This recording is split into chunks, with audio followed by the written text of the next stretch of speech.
السلام عليكم ورحمة الله وبركاته. حبايبي، أحلى متابعين في الدنيا، كل عام وحضراتكم بألف خير. النهاردة على خير هنعمل مع بعض البيتي فور، وصفة سهلة وبسيطة وبتمنى من قلبي إنها تعجبكم. يلا نسمي الله ونبدأ مع بعض. في بولة حبايب قلبي أنا هنزل بمقدار كوبايتين من الزبدة ما يعادل 200 جرام. هنقول بقى المقادير بالأكواب وكمان هنقولها بالجرامات.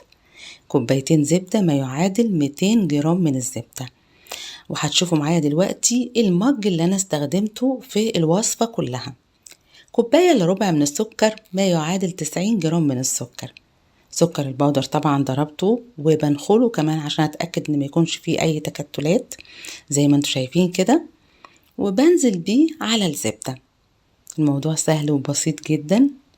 دلوقتي بقى انا هستخدم المضرب الكهربائي، تقدري تستخدمي المضرب اليدوي لو ما كانش متاح المضرب الكهربائي. وبنضرب زي ما انتوا شايفين كده، بياخد معانا حوالي يعني من 5 ل7 دقايق. بنضرب شوية وبنريح المضرب بتاعنا شوية، وبنضرب في الخليط لحد ما يدينا او يوصل معانا للقوام الكريمي اللي هتشوفوه حبايب قلبي، اللي هو قريب كده من الكريم شانتيه، قوام ناعم زي ما انتوا شايفين كده معايا. موضوع سهل جدا وبسيط جدا. بعد كده حبايب قلبي انا هنزل بعدد 2 من البيض. انا بنزل عايزة اقول لكم بالبيض كامل، يعني ما بفصلش صفار وبياض، لا انا بنزل بالبيض بتاعي كامل زي ما هتشوفوا معايا دلوقتي. هنزل بعدد 2 من البيض طبعا بدرجة حرارة المطبخ. وحبايب قلبي هنزل عليهم باكت او كيس من الفانيليا، طبعا اذا كان متاح فانيليا سايلة مفيش فيها مشكلة خالص. وهنرجع نضرب الخليط بتاعنا من جديد حبايب قلبي لحد ما البيض ده يختفي. بنضرب الخليط لحد ما البيض يختفي ويرجع بقى القوام بتاعنا زي ما كان معانا، زي ما قلنا قوام ناعم كده وكريمي. في الوقت ده هننزل بالمكونات الجافة. مكونات الجافة هي عبارة عن 4 أكواب من الدقيق. ال4 أكواب من الدقيق ما يعادل 400 جرام من الدقيق. 400 جرام من الدقيق عليهم ذرة ملح. بننزل بقى تدريجيا على الخليط بتاعنا. هننزل بالمكونات الجافة بتاعتنا زي ما انتوا شايفين كده حبايب قلبي. وفي الخطوة دي انا بلم العجين، يعني في الخطوة دي احنا خلاص ما بنعجنش البيتي فور، احنا بنلمه. في الاول بستخدم الاسباتشولا، وبعد كده حبايب قلبي هبتدي استخدم ايدي.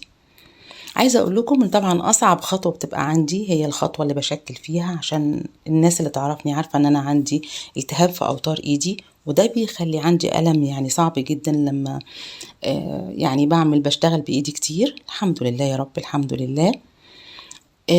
كده زي ما انتوا شايفين البيتي فور بتاعنا بقى جاهز.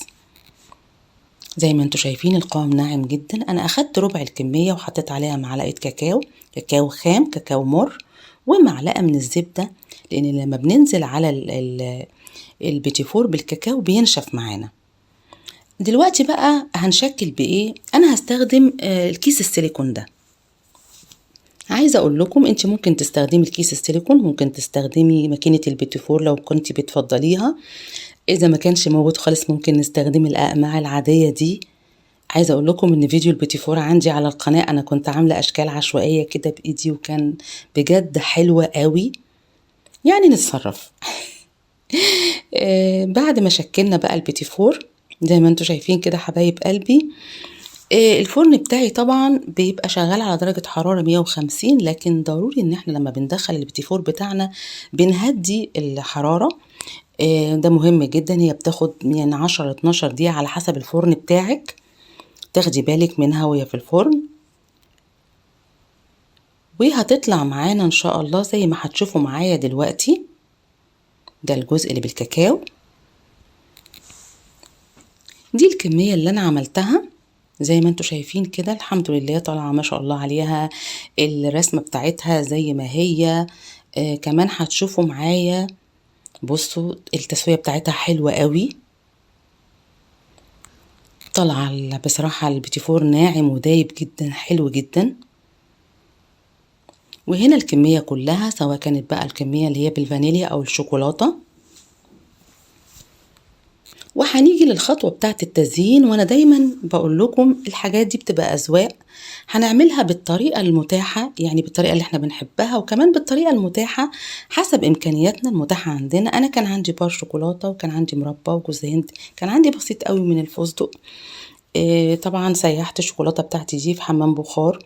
وزي ما بقول لكم كمان لو حابين تدخلوا على القناة هتلاقوا فيديو النوتيلا، فيديو صوص الشوكولاتة للناس اللي حابة تستخدمهم في التزيين. وهنبدأ التزيين بشكل بسيط قوي. هنجيب واحدة من البيتي فور وهنزل عليها ببسيط جدا من المربى.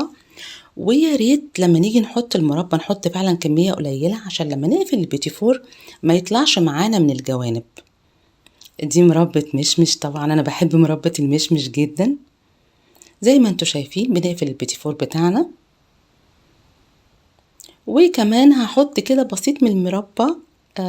يعني هيدي شكل حلو قوي بصراحة، عجبني. زي ما انتوا شايفين معايا كده حبايب قلبي، انا بصراحة زينت باكتر من طريقة وما كنتش مرتبة، يعني كنت بزين كده بشكل عشوائي زي ما انا حابة. عملت اول ده شكل معايا. بعد كده بقى حبايب قلبي هنعمل بالشوكولاتة.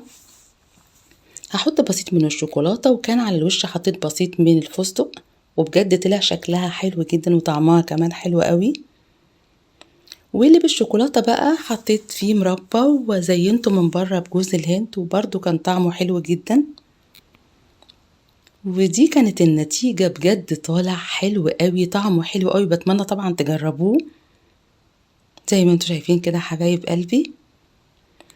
وللناس اللي بتحب تهدي بقى اصحابها بقترح عليهم يستخدموا العلب اللي زي دي، بتاخد كمية حلوة وكمان شكلها لطيف في التقديم، يعني بجد بيبقى شكلها حلو قوي.